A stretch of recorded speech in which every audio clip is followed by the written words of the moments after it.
Hello বন্ধুরা, আশা করি আপনারা সবাই খুব ভালো আছেন এবং সবাইকে খুব ভালো রেখেছেন। আসুন আজকে আপনাদের একটু দেখাই আমার ছাদ বাগানের কিছু ফুলের কুঁড়ি, যা আমার খুব ভালো লেগেছে, তাই আপনাদের সাথে শেয়ার করতে চলে এলাম। এই বসন্তের সময় না আমরা বাগানিরা কিন্তু একসাথে শীত আর আসন্ন গরমের কিছু ফুল পেয়েই যাই একসঙ্গে। দেখুন, যেরকম এই পিটুনিয়া গাছে কুঁড়ি এসেছে আমার নিজের তৈরি করা চারা, যেটা অনেকটাই লেটে তৈরি করেছিলাম বীজ থেকে, আর তাতে কুঁড়ি এসেছে। এর আনন্দটাই আলাদা। ডাবল পিটুনিয়ার বীজ কিনেছিলাম। তারপর আসি গরমের ফুল অ্যাডিনিয়ামের কাছে, যার সৌন্দর্যে ছাদ আলো হয়ে থাকে এই গরমেও।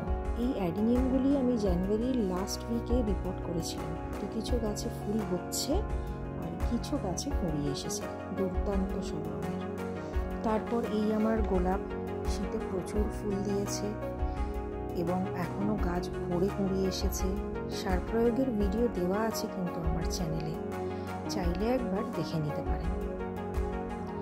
এরপর আসা যাক গরমের অন্যতম ফুল ম্যান্ডেভিলা।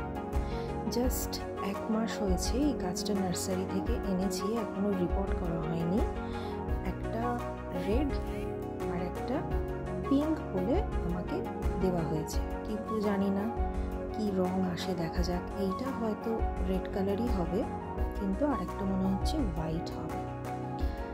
আজকের ভিডিওটা এখানেই শেষ করলাম বন্ধুরা, গন্ধরাজ ফুল দিয়ে, যার গন্ধে আমাদের মন ভালো হয়ে যায়। আর বন্ধুরা সবাই ভালো থাকবেন, সবাইকে ভালো রাখবেন।